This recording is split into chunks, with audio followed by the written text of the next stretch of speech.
This is an interview of Ray Vanasco. Roy Vanasco. Roy, also known as Rocco.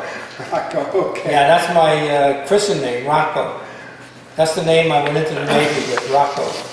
Okay. At the Lexington Armory. That's a Baptist name. August 7th, 2002, approximately 2:30.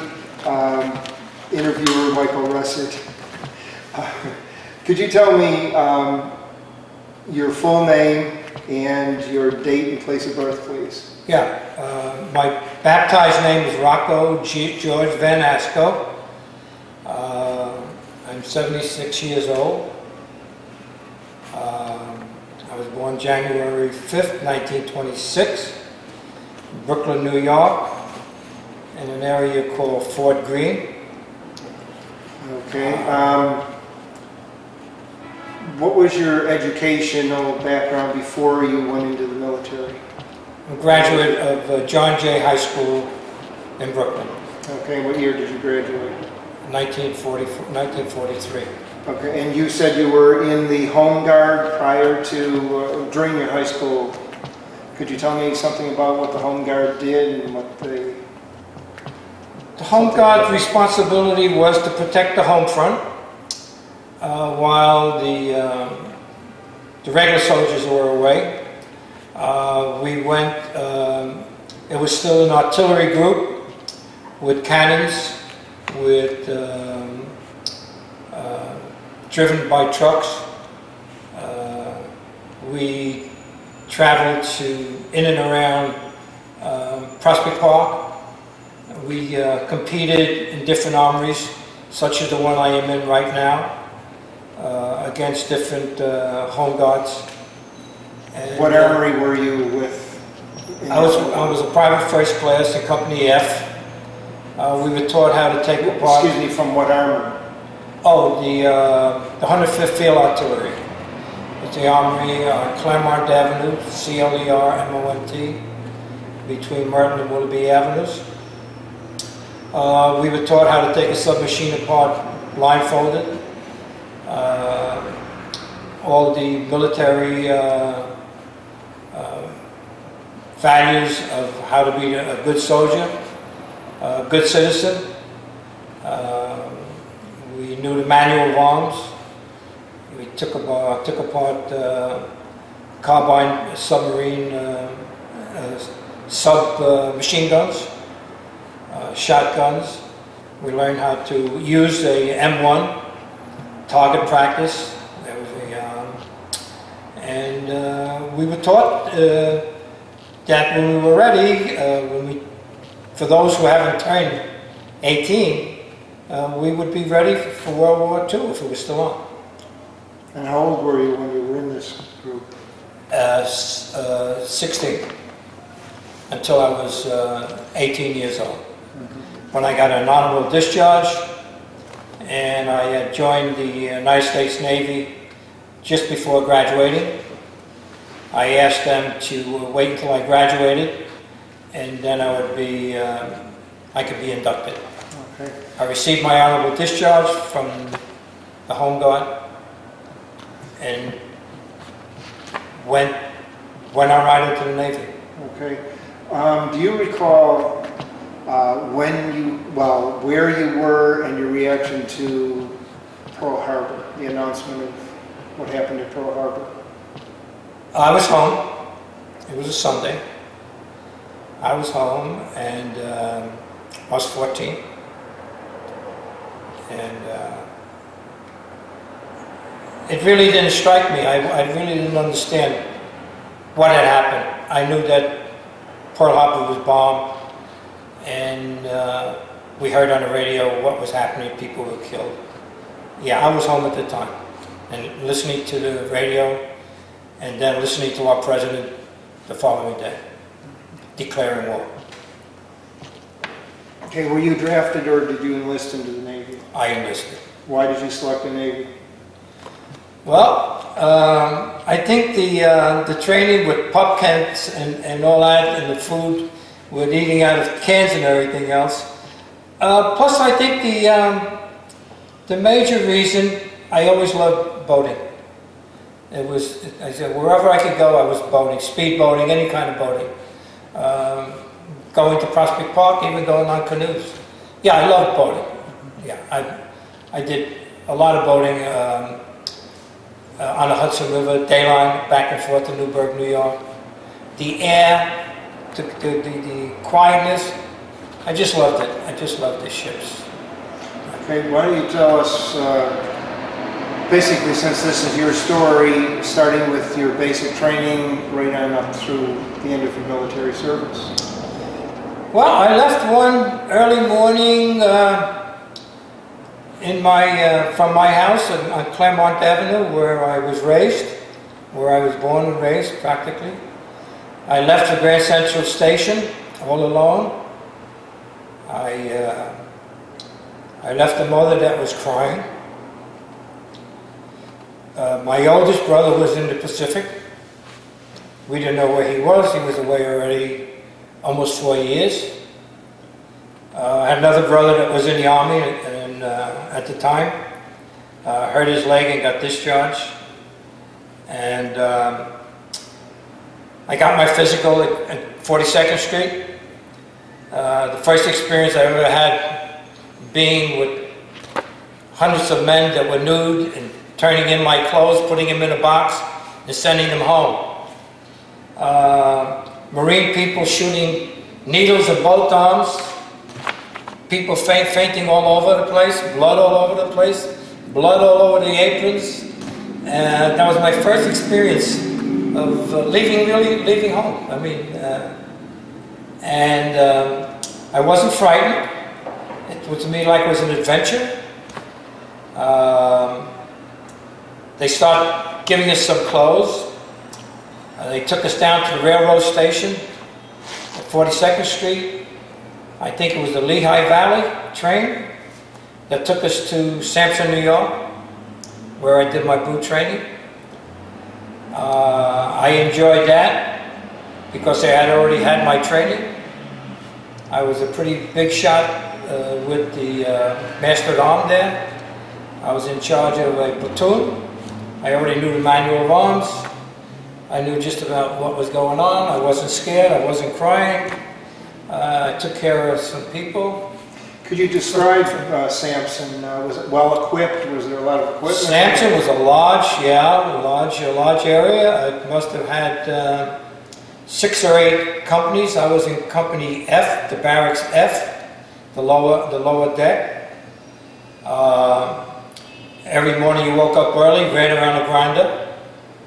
I don't know how many times we ran. We did our exercises and had breakfast. And then we went to different training. They took us out on whaleboats. They had actual whaleboats there? Oh, they had large whaleboats, yeah. And they showed us a leeway and all the, forward and aft, below and above, and all the language that you would use on the ship. See, the reason I asked you that, someone we interviewed earlier had been there right at the beginning of the war, and they were on logs that were shaped like a boat with 2x4s. No, these were large whaleboats, tremendous whaleboats with the long, we went through the basics of jumping off a dock and trying to grab the rope with the knots, and whoever couldn't take care of himself just slipped through and fell in the water, in the mud, like you would see in a regular. I was pretty lucky. I was agile, and I jumped. In order to get out of boot camp, you had to jump some 15, 20 feet into the pool in order to graduate. If you didn't, they just left you there until you jumped from that tower. And of course, they instructed you hold on to and hold your nose and jump in. It was an experience for me, and I think that I educated myself and became a man in 16 weeks, I guess. I don't know what it was, 16 weeks.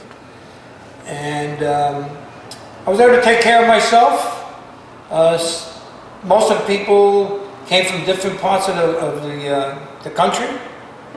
And they all made fun of people from Brooklyn. In fact, when I was on the truck just getting off, somebody said, all the guys from Brooklyn, raise their hand. And stupidly, I raised my hand, you know. Yeah, now shove it up here, you know. All that kind of things, the tricks. We stood guard in the rain at any time, lightning, thunder. I stood guard at clothesline guard, so no one would steal the clothes during the night. You know, that was a 4 on, 4 off, just like it would be on a ship. And we were just like a ship. You had to walk over the steps because on the ship, you know, they're 3 or 4 inches high. So every time you went in your room, you went over it. You didn't step on the wood between rooms. The slang, we did most of the basics that most Army people would do, things that I had been through already, being that I had been to up in Peekskill, New York, Camp Smith. So I seem to have come pretty good, and graduated from there, and boarded got a 10-day leave, came back, got on a train, and left for California, Shoemaker, California, receiving base. That took 4 days and 5 nights. We went there on straw seats, and we sat all the way. On the way to California, we stopped in Chicago and all the other states, and we were surprised to see the Italians, prisoners, going to New Jersey. They were going south to New Jersey, and they were in coaches. They were enjoying themselves. They had good food and everything else. We had sandwiches all the way to California, sitting on straw seats. And at Shoemaker, California, I waited on some drafts to pick up a ship, which took a while. I was able to see a lot of places in and around Shoemaker on weekend leaves and things like that. And eventually I got on the list for the USS Black, a destroyer. And I happened to be an alternate. And there were enough men to be on that USS Black. So I went back to my barrack again with all my gear. If you remember what Navy men had in those days, they had their overnight bag and the sleeping bag and the hammock, and carrying that thing around, taking it apart, putting it back together. And I did that for quite a few weeks, getting called to come down again, and each time I was an alternate. And then finally I was able to get an aircraft carrier. Was the first aircraft carrier was the USS Hollandia, the CVE 97. And we went out for a shakedown and came back, and I was discharged out of that onto another aircraft carrier, the Fanshaw Bay. And we were out, we had been out for shakedown again. We were out outside the Pacific area for a while, and I guess I was too young, and I wanted to see the planes taking off on the deck, the flight deck. And being in a black gown, electrician, way down below deck, I was sweaty and all that. And there was an escape hatch that went all the way up to the deck, the flight deck, and I caught pneumonia. I ended up in the San Diego hospital, And then I recovered and went back to Shoemaker and got on the list again. And I was picked up the destroyer escort 164, the Osterhaus. And I went back to the dock, the same dock where the aircraft carriers were. And instead of walking up steps to the aircraft carrier, I walked down steps into the destroyer escort. In fact, when I got on the deck, I can remember saying to the guys that were with me, you know, where is the ship? You know, we couldn't see it. It was at the end of the dock, and I said, we're going to go on that. Had to be on the aircraft carrier. And we went down the gangplank, we saluted the gangplank both ways, the officer of the deck, and got ourselves straightened out, got our bunks and all. And the next day we were right on a shakedown, went past the... What year was this and what time of the year? 1944, yeah. Early, yeah, January 1944. This all happened in a short time. And we went down past the bridges and went on shakedown. Before I got past the bridge, I had a bucket in my hand. I was puking all over the place. I was seasick already on a destroyer. That's good. It was rolling and pitching. And they put me on the 3-inch gun up forward. And that was like being in an elevator, up and down, getting soaked and wet. And we came back the same day. They had to do some arrangements and some checkups because there were civilians aboard, checking lists and everything, something similar like you had there in front of you. And we stood a couple more days with repairs. And we went on another shakedown cruise, and I still got sick. And a few days later, we left, and we saluted the bridges goodbye, and cried a little bit.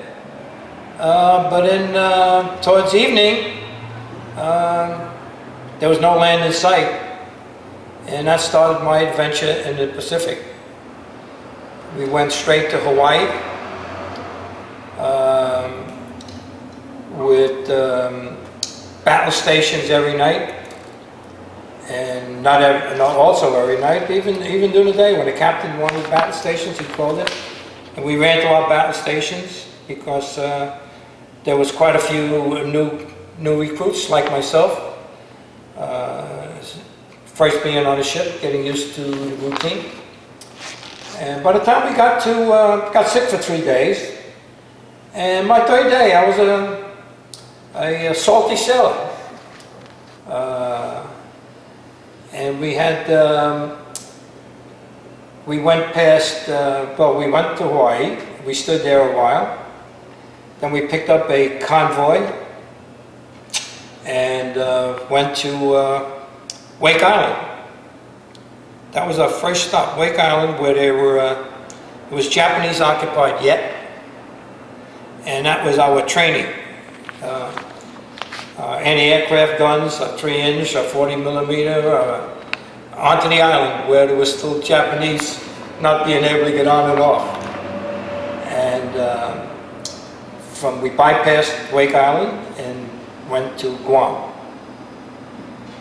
There was some scary, we were with our division of 6 destroyers, which is we were always together, 6 destroyers. Our 6 destroyers were always together. The Levy was one, the 162. There were 6 of us. We never separated unless we were ordered to go on some kind of errand, emergency errand or something else. And we had brought a convoy. We were with a convoy, traveling slow, zigzagging and all that. We had, and then we did a lot of convoy duty between islands. Kwajalein, Eniwetok, Tinian. In between, we went out each time going back and forth, picking up convoys.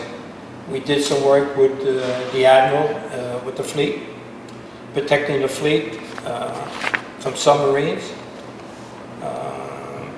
We had quite a few submarine drills, real drills, battle stations, and there were moments where we picked them up and lost them. And sometimes we were maybe with four different other destroyer escorts and destroyers and cruisers that were going, and aircraft carriers. The Benjamin Franklin was hit. The battleship, very bad shape. It was tilting, looked like it was going to go under. And we helped protect that, going to a couple of islands. I don't know how many islands we stood with to protect it from against submarines destroying it. And it was later on rebuilt, as many other aircraft carriers have. Submarine duty was pretty scary. Whenever in any aircrafts,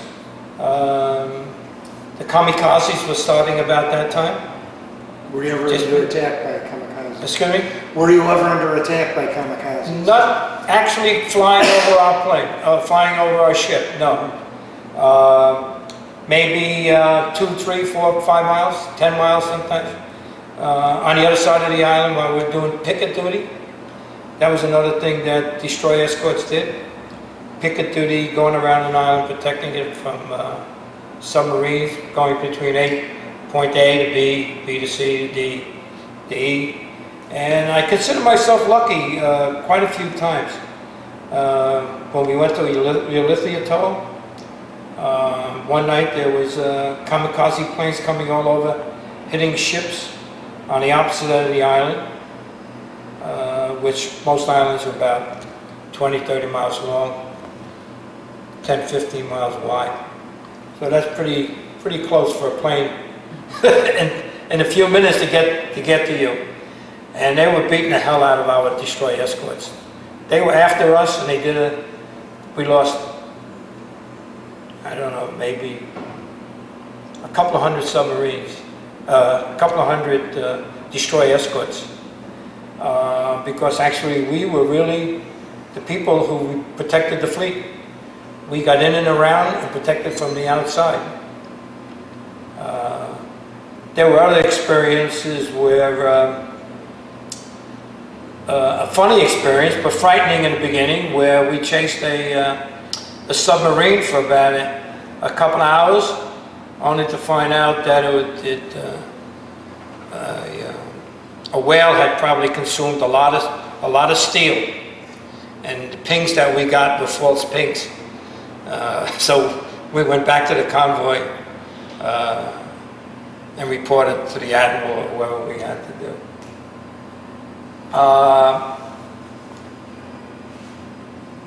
There were a lot of scary moments in my life on that destroyer escort. And there were a lot of happy moments because I met a lot of seamen from all over the country. And it was uncomfortable on a destroyer escort because it was very hot below decks. There really never wasn't enough air coming down through those 3-inch vent pipe.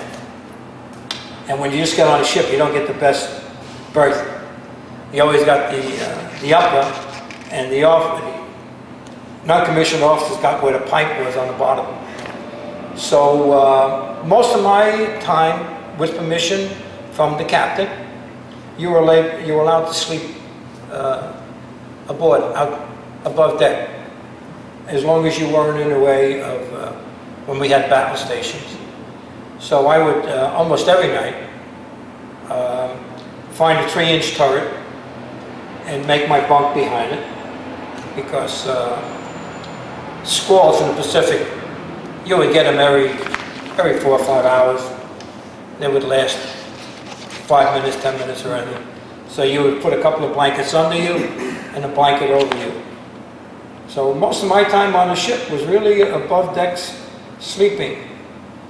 And the 4 to 8, you know, was your stand watch. And my watch, after a while, it took me off the 3-inch gun, which I was happy about, because I was getting half drowned on that 3-inch gun up forward, because most of the destroyer escort is underwater most of the time.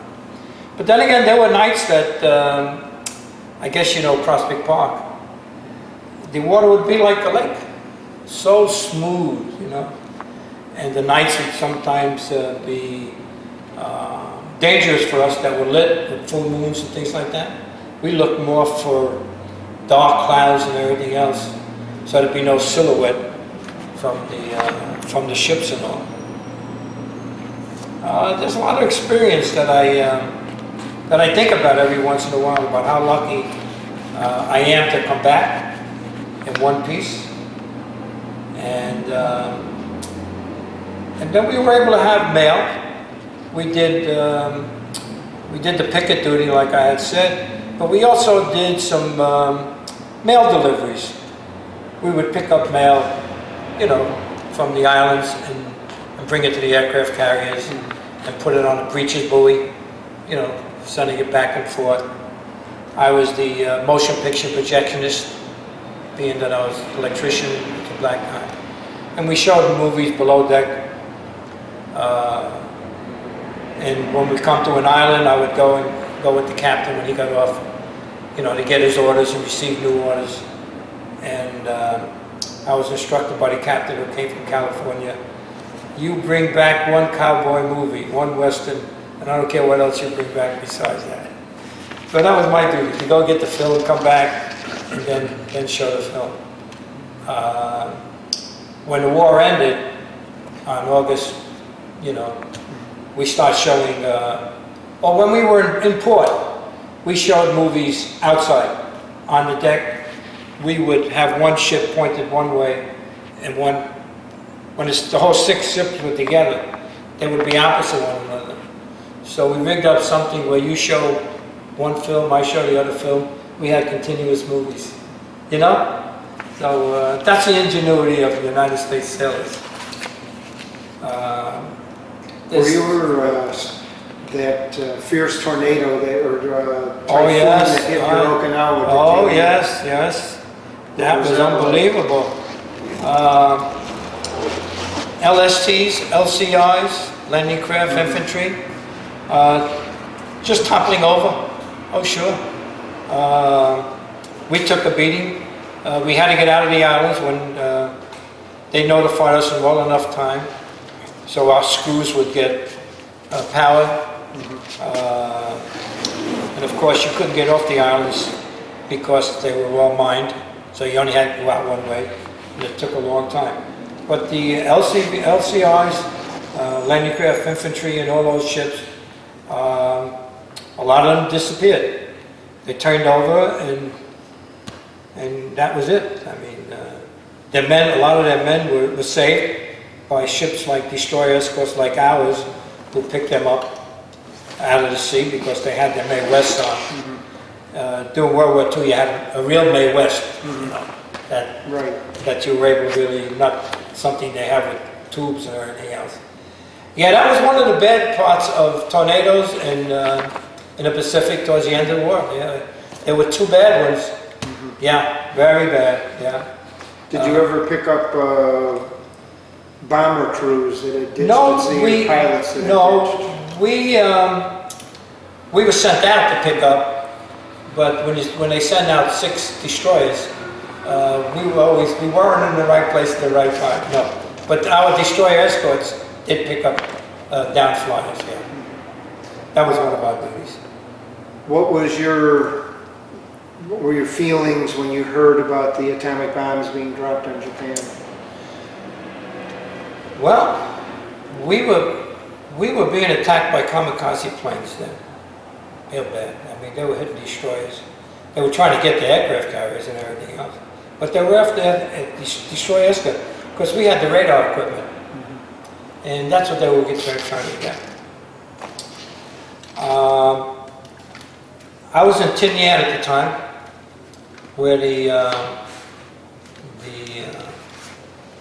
what's the name of the plane? The Legate took off. For weeks, we were watching B-29s take off from both islands, from Ulithi, Tinian, early in the morning, and then they would come back late at night. Some running out of gas, landing in the water, and that was going on for a long time. B-29s, we didn't know where they were going, but then we found out that one day on August 5th, was it August 5th? 6th? Or 2nd? I think we just celebrated the anniversary. Yeah. When the first B-29s went and dropped the bomb. We were happy. Everybody on the ship was happy. Because we knew sooner or later we would like to go home, safe and sound. And we had mixed emotions on the ship, talking about the Japanese children that were killed, because on the destroyer escort I was on, there were quite a few elderly men, they must have been in their late 20s or 30s, who had children. And we felt sorry for the young children that were burnt and all that. But we felt that this is something that President Truman had to do. And he did it. And I believe that I'm sitting here now, and I think I benefited by them dropping the atomic bomb.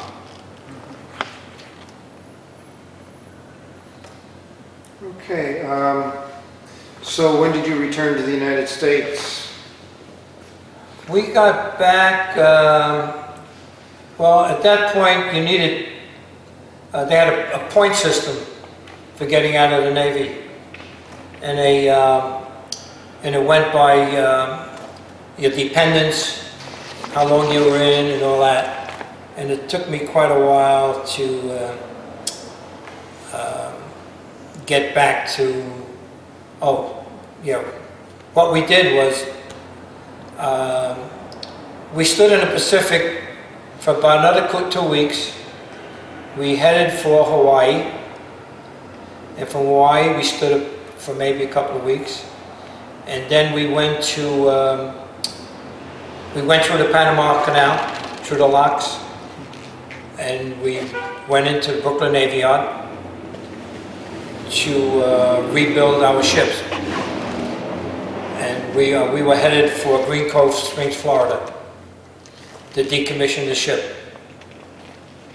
The ship left the Brooklyn Navy Yard worse than it went in. We broke down a couple of times.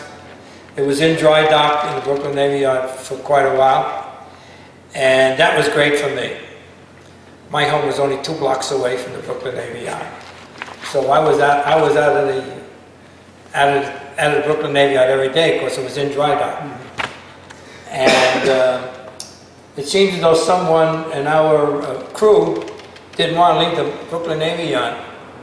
So when we were getting out of dry dock, someone had left the petcocks open on the bottom of the ship, and all the water from that was almost sunk our ship.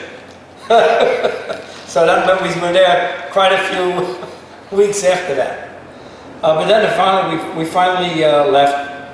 The experience should have kept. Panama Canal was something I enjoyed. It took a whole day to go through. And at 19 years old, the girls looked pretty good on that island. And they were almost, they were available to almost anyone. But in watching some of the movies that the Navy always showed you, be careful. They show you the disadvantages of having sex, without being taking care of yourself. We headed down the St. Johns River into Florida, into Green Cove Springs, Florida. and we started to decommission our ship. One at a time, two at a time. Some of the sailors left because they had the points. And we were there scraping and mothballing it, going, my job was below deck, scraping, painting, and all that. And then, I think it was in February, or whatever it was, I headed for Long Island, where I got discharged. I left the embarkation station at a hotel that was there.